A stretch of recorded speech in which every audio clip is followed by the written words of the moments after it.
সে বহুকাল আগের কথা। প্রাচীন বাংলায় এক রাজা ছিল। রাজার একটি সমস্যা দেখা দিল।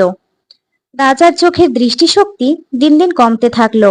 রাজা সবকিছু আবছা আবছা দেখতে থাকলো এবং দিন দিন চোখের অবস্থা খুব খারাপ হচ্ছিল। কোনো চিকিৎসায় রাজা ভালো হলো না। এক সময় রাজা প্রায় অন্ধ হয়ে গেল। এবার অন্ধ রাজা রাজ্য চালাবে কিভাবে? রাজা মহা মুশকিলে পড়ল। একদিন রাজা এক বৃদ্ধে কবিরাজের সন্ধান পেল। রাজা কবিরাজের কাছে গিয়ে তার সমস্যার কথা খুলে বলল। কবিরাজ তাকে সবুজ শাকসবজি খাওয়ার পরামর্শ দিল এবং রাজাকে বলল সে যেন সবুজ রং বেশি দেখে। রাজা কবিরাজের পরামর্শ মতো সবুজ শাকসবজি খাওয়া শুরু করলো এবং সে যাতে সবুজ রং বেশি দেখতে পায় তাই রাজ্যের মাঠে ঘাটে খোলা যত জায়গা ছিল সব জায়গায় সবুজ গাছ লাগিয়ে দিলেন। শুধু তাই নয়, রাজপ্রাসাদের দেয়ালে সবুজ রং করা হলো। রাজার পূর্বের রাজ পোশাক বদলে নতুন সবুজ রঙের পোশাক পরানো হলো। রাজার সিংহাসন, আসবাবপত্র, বাসনকোসন সব সবুজ রঙের তৈরি করা হলো। রাজ কর্মচারীদের সবুজ রঙের পোশাক পরে রাজ দরবারে আসার নিয়ম চালু করা হলো।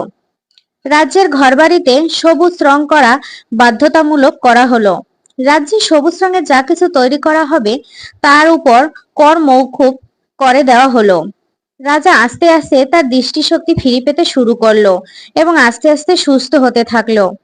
একদিন রাজা সে কবিরাজের কথা মনে পড়ল এবং রাজা কবিরাজকে তার রাজ দরবারের নিমন্ত্রণ জানালেন।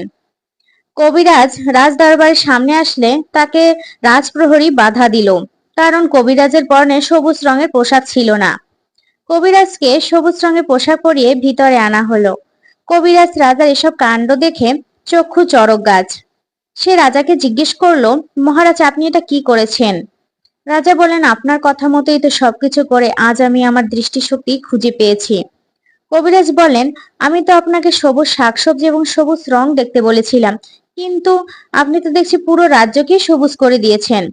অথচ আপনি এত কষ্ট করে রাজ্যকে সবুজ না বানিয়ে সামান্য একটা সবুজ রঙের চশমা সবসময় পরে থাকতেন, তাহলে রাজ্যের এত পরিবর্তন করা লাগতো না। সার কথা, আমাদের জীবনেও এরকম সাধারণ একটি সমস্যাকে অনেক বড় করে ফেলি।